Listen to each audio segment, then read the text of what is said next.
Special कहानी के नाजरीन अस्सलाम वालेकुम। स्पेशल कहानी लाया है आपके लिए एक और स्पेशल कहानी। तो आइए सुनते हैं। एक खातून की आदत थी कि वो रोजाना रात को सोने से पहले अपने दिन भर की खुशियों को एक कागज पर लिख लिया करती थी।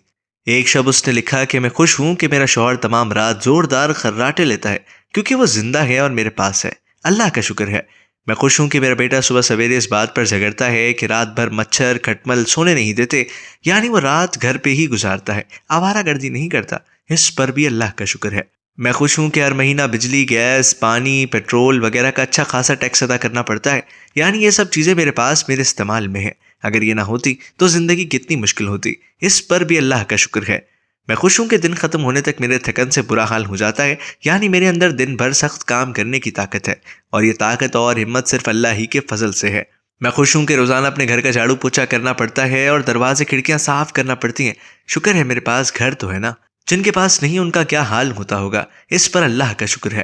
मैं खुश हूं कि कभी कभार थोड़ी बीमार हो जाती हूँ, यानी मैं ज़्यादातर सेहतमंद ही रहती हूँ। इस पर भी अल्लाह का शुक्र है। मैं खुश हूं कि हर साल ईद पर तोहफे और ईदी देने पर पर्स खाली हो जाता है, यानी मेरे पास चाहने वाले मेरे अजीज रिश्तेदार दोस्त अहबाब हैं जिन्हें तोहफा दे सकूं। अगर ये ना हो तो जिंदगी कितनी बेरौनक हो। इस पर भी अल्लाह का शुक्र है। मैं खुश हूं कि रोजाना अलार्म की आवाज पर उठ जाती हूँ, यानी मुझे हर रोज एक नई सुबह देखना नसीब होती है। जाहिर है यह अल्लाह का ही करम है। जीने के इस अनमोल फॉर्मूले पर अमल करते हुए अपनी भी और अपने से वाबस्ता लोगों की जिंदगी पुरसुकून बनानी चाहिए।